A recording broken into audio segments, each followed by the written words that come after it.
Markabuna Rabbi Karanna Bentullu yaana Rabbi Karanna kana duraan Oromoo urkai irreessa qabanna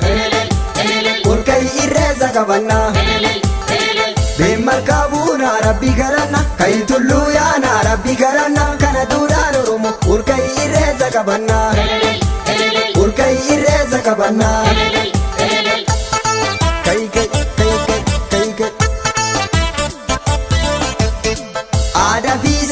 Ada fi seenaa qabna amantii keenyuma waaqeffannaan kallachatumaa Oromooti kallachatumaa Oromooti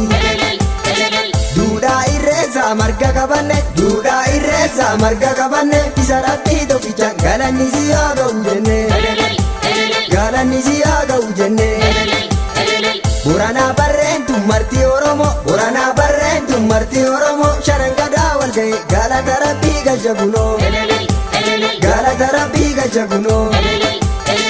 kai markabuna Rabbi Karanna Bentullu yaana Rabbi Karanna kana duudhaan Oromoo urkai irreessa qabanna urkai irreessa qabanna kai kai kai kai kai kai kai kai kai kai kai kai kai kai kai kai kai kai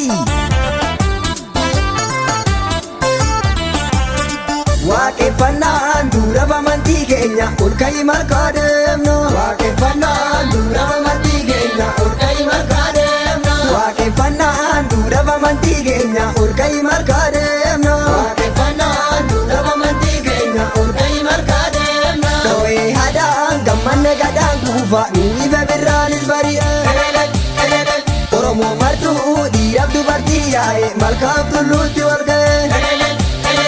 Ini jedha galata rabbii isaatiif waa shanan gadaa hundi ba'e Foolleef doorii lubni dabalee yaa'e gammadee sirbaan achi ga'e Waddeessa fi kallacha bokkuu muude eebbisee hayyuun dura ba'e Waaqeffannaan duudhaaf amantii keenya urkai markaademno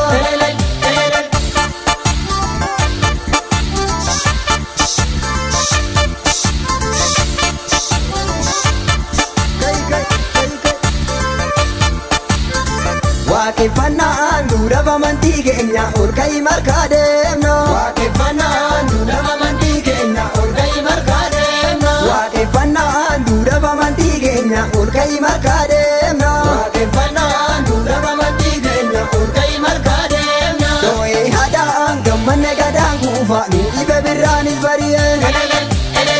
Oromoo martuu dhiiraaf dubartii yaa'e malkaaf tulluutti wal ga'e Ini jedha galata rabbii isaatiif waa shanan gadaa hundi ba'e Foolleef doorii lubni dabalee yaa'e gammadee sirbaan achi ga'e Waddeessa fi kallacha bokkuu muude eebbisee hayyuun dura ba'e Waaqeffannaan dura amantii keenya urkai markaademno Kai kai kai kai kai kai kai kai kai kai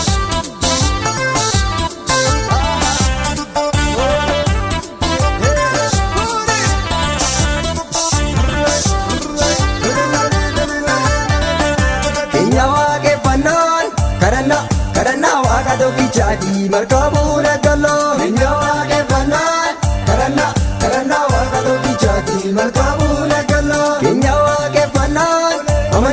amantii waaqa tokkichaati markabuna galloo Kenya waaqeffannaan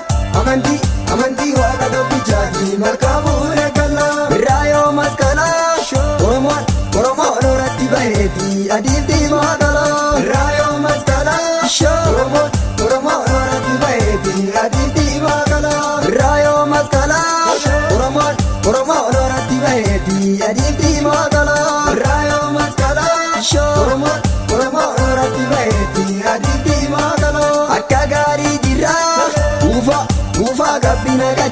yoo baabo